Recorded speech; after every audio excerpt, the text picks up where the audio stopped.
Good morning, Ekoji, and welcome to our Sunday morning service. Today, we are celebrating Bodhi Day, when Shakyamuni Buddha realized the universal truth, setting into motion the causes and conditions that allow us to encounter the Dharma in our lives today. My name is Molly, and I will be your service chairperson, and we are grateful for your presence. We are being live streamed on Zoom and YouTube. On the Nijin today is our resident minister, Reverend Nariaki Hayashi, and minister's assistant, Bob Shimakaji. Our main priority is keeping our Sangha a safe place to hear and encounter the Dharma. Although we're very happy to see each other, please be mindful of others' comfort levels. Please keep in mind the following policies. Keep your masks on at all times. Be mindful of social distancing. We are allowed to chant along with Reverend Hayashi since we have masks on. Thank you for your understanding. Reverend Hayashi will now lead us in opening meditation and recitation of the Nembutsu. Meditation provides a pause and prepares our minds to see the thought of the Buddha's teaching. Please place your hands on your lap, lower your head slightly, and release tension.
Namo Amida Butsu. Namo Amida Butsu. Namo Amida Butsu.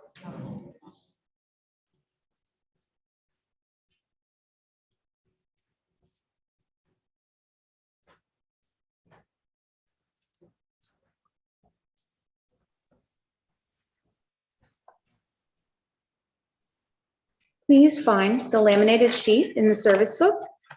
We will now sing the Vanganati Sarana, the three refuges. Please rise.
Please be seated.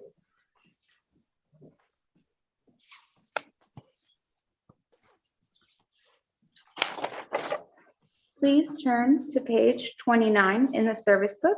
We will now chant the Sambujo.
Folks at Mr. Tire took care of me.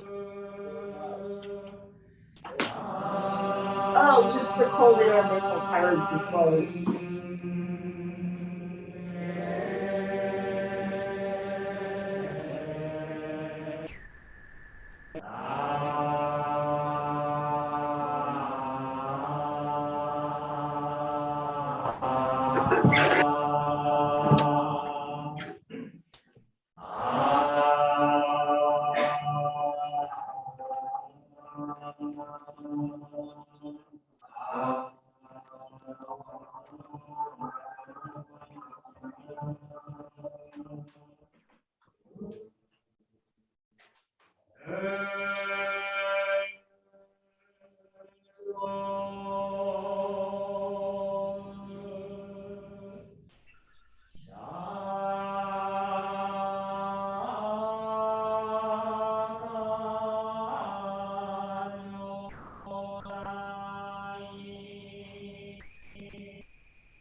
Now please turn to page 33 and we will chant the Sambujo today.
This morning, the Dharma message is given by Reverend Hayashi.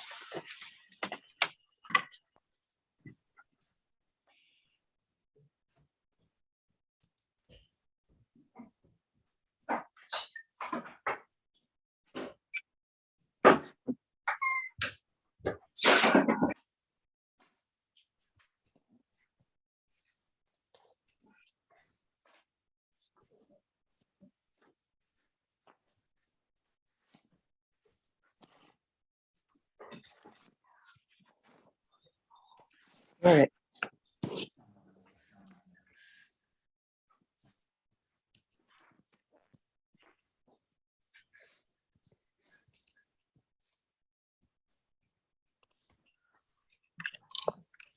Good morning, everyone. Welcome to our Sunday service.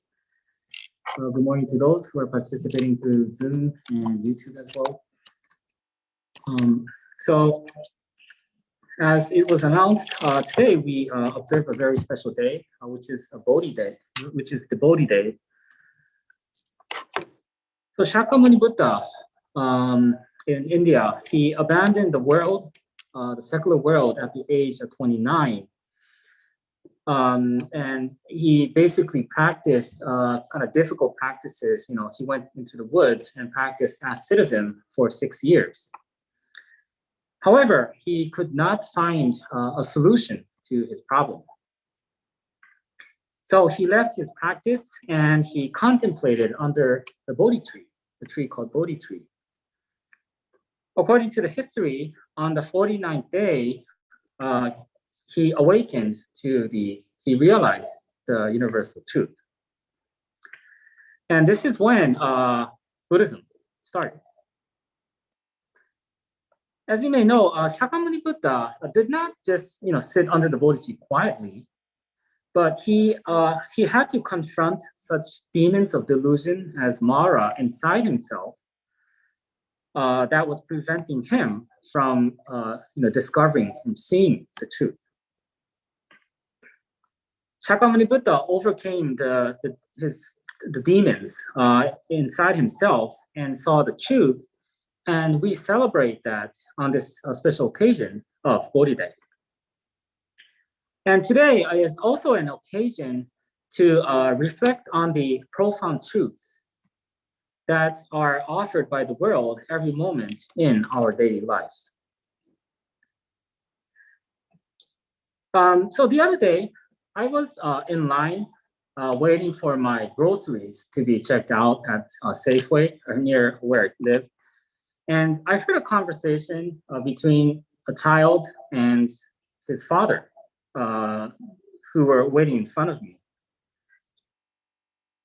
So apparently, the child, he didn't get a good grade at school. So the father told him to pull his socks up, which of course means to try harder. But as you can imagine, the child said yes, and he just pulled his socks up. So this made me think of the issue of whether we should take words literally or not. Whether we should take words literally or not. As I mentioned before in my previous Dharma talk, in Mahayana, there's this idea that when we read sutras, the Buddhist scriptures, we should not take the words literally. Sutras are sacred Buddhist scriptures, but not in the sense of the Bible. So Mahayana is one of the major three streams of Buddhism, along with Theravada and Vajrayana. And our denomination of Shin Buddhism is part of Mahayana, the stream of Mahayana. And Mahayana has the idea that the ultimate nature of Buddha, is beyond dualistic reasoning and verbal description, and so is inconceivable in terms of general knowledge. So the ultimate nature of Buddha is inconceivable. Originally, the term Buddha, the word Buddha, referred to Shakyamuni Buddha, who founded Buddhism, but later its meaning became much broader. Until Shakyamuni Buddha's death, his disciple fully relied on him, but afterwards they could not. In a sutra called Nirvana Sutra, Shakyamuni Buddha said to his followers, "The Dharma and discipline that I taught will be your teacher after my death. The Dharma and discipline that I taught will be your teacher after my death." Through these last words of Shakyamuni Buddha, over time, his disciples came to understand Buddha and the truth to which he awakened as a single body. Therefore, Buddha can be considered as equivalent to the truth. The truth is vast, it's profound. We say truth in a very simple word, but it's vast, it's profound, and it's not something that we could grasp easily or entirely. It is ultimately beyond words. If the ultimate nature of truth transcends words, no less does Buddha. Thus, the ultimate nature of Buddha is also inconceivable. One way to understand the nature of sutras is to say that it is like the finger of a person pointing the moon. So the moon is the truth, and then the finger is the sutra. Therefore, the finger that is a sutra is not the truth itself, but a guide to it, to the truth, to the moon. For this reason, we should not take the sutra's words literally. And this is especially so because sutras are thought in Mahayana as an expedient means by which the infinite character of the inconceivable nature of Buddha can be expressed in finite human terms. So there's an importance that Shinran, our founder of Shin Buddhism in particular, placed on reading the meanings behind the words and not just the words itself. Thus, sutras must be read with the understanding that much of their meaning is hidden behind the words. So, what is wrong with taking the words in the sutras literally? What is wrong with that? Among other things, it contradicts the essence of the truth that is ultimately inconceivable. It ignores the fact that there is limitation in human language, and it dismisses the deeper implied meaning. But one problem especially is that it stops us from thinking. It stops us from thinking.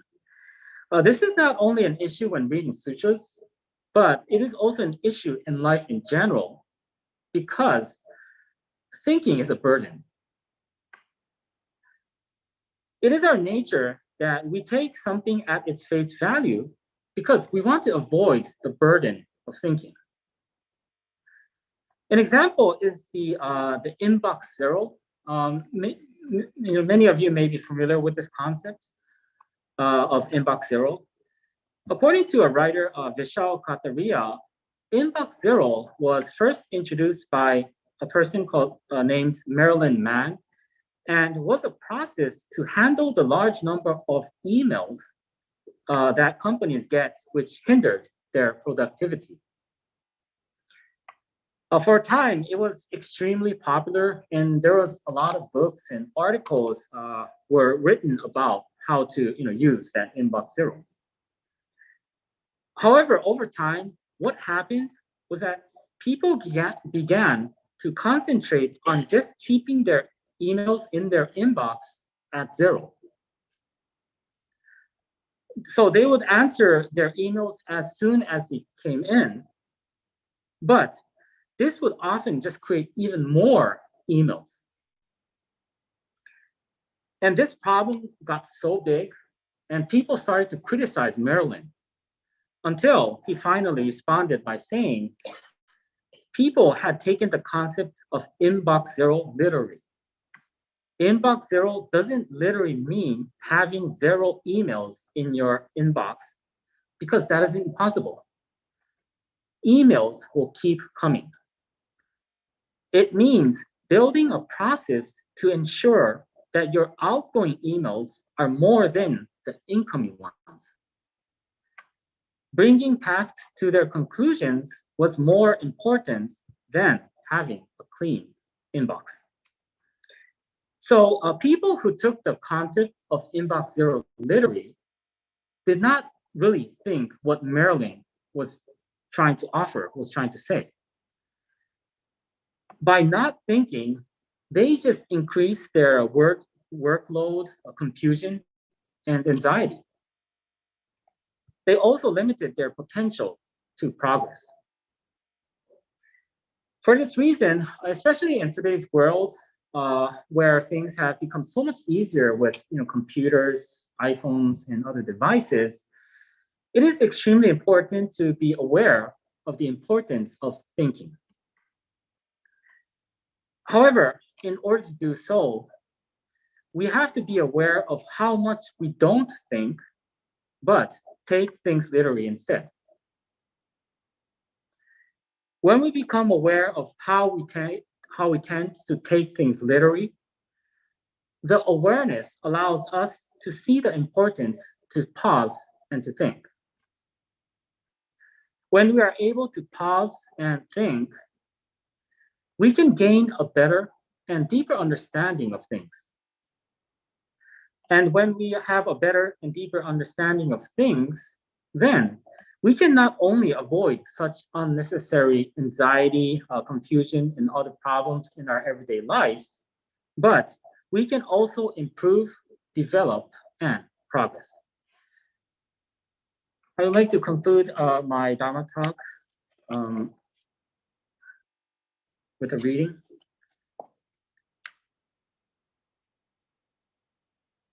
Do not seek to know Buddha by his form and attributes, for neither the form nor attributes are the real Buddha. The true Buddha is enlightenment itself. Please join me in Gassho. By reciting the Nembutsu, Namo Amida Butsu, we are reminded what makes our individual lives even more meaningful, and we are also reminded the Dharma, the Buddha's teachings and times of need. Namo Amida Butsu. Namo Amida Butsu. Namo Amida Butsu. Namo.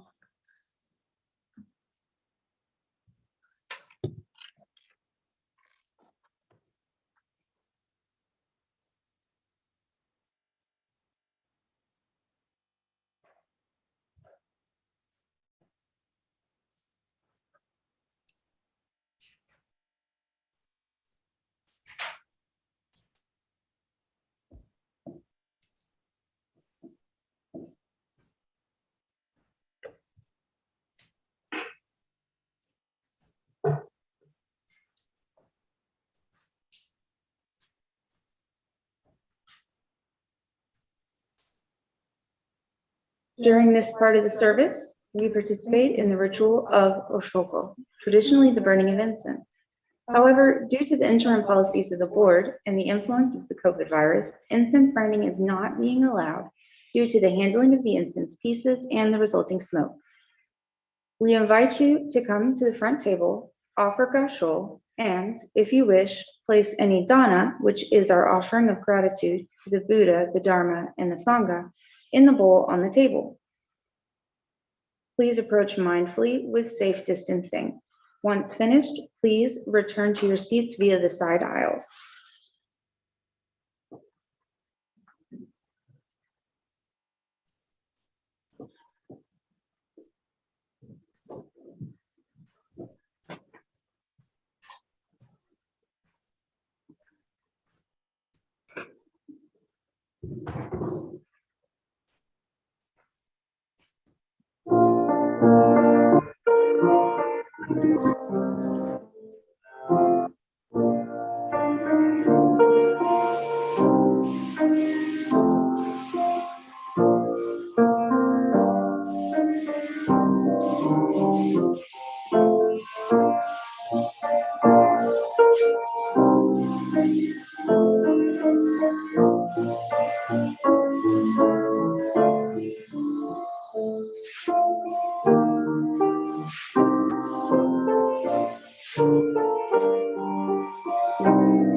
Reverend Hayashi will now lead us in closing meditation and recitation of the Nambi.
Namo Amida Butsu.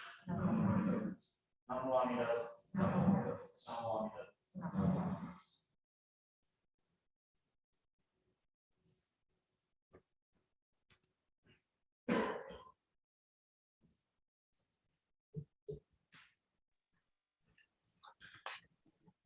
It's now time for Sangha announcements.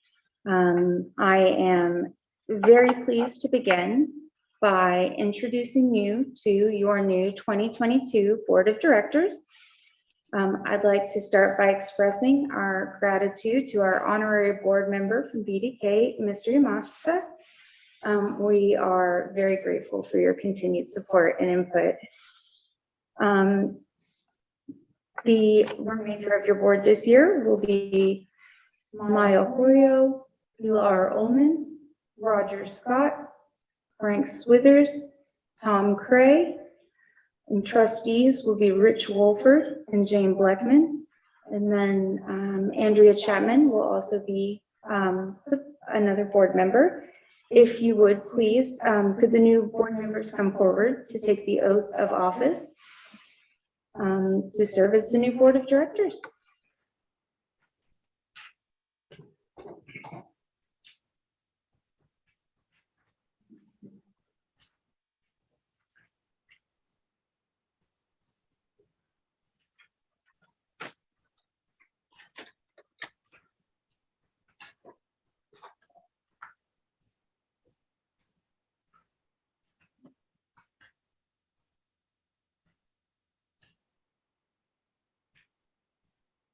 You have been chosen by your Sangha to lead the board of directors of Ekoji Buddhist Temple for the coming year. To serve in a leadership capacity is both an honor and a responsibility. It will require your practice, effort, and dedication to serve others. It is not an easy task, as there will be many challenges and perhaps even criticism for what you do. However, you must maintain a positive attitude and always keep the primary goals and objectives of your Sangha in mind. Remember that the focus of the temple is to nurture our lives within the Buddha, the Dharma, and the Sangha. As long as you keep the three treasures close to your heart and mind, you will never stray from the right path in leading others. May you joyously and with gratitude serve your fellow Buddhists during the course of next year. In front of your Sangha, please repeat the following. I will do my best to serve as an officer in the board of directors of Ekoji.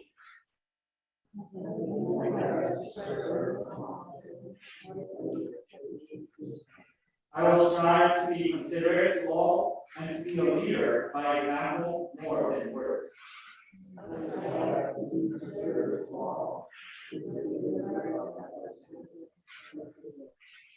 I will do my utmost to listen to the teachings and reflect on myself.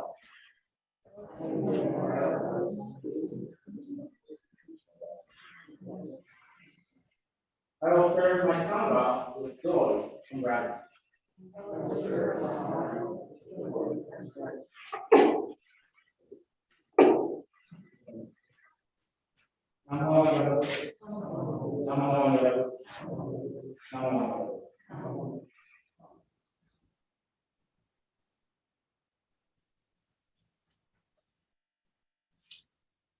I give you the pardon.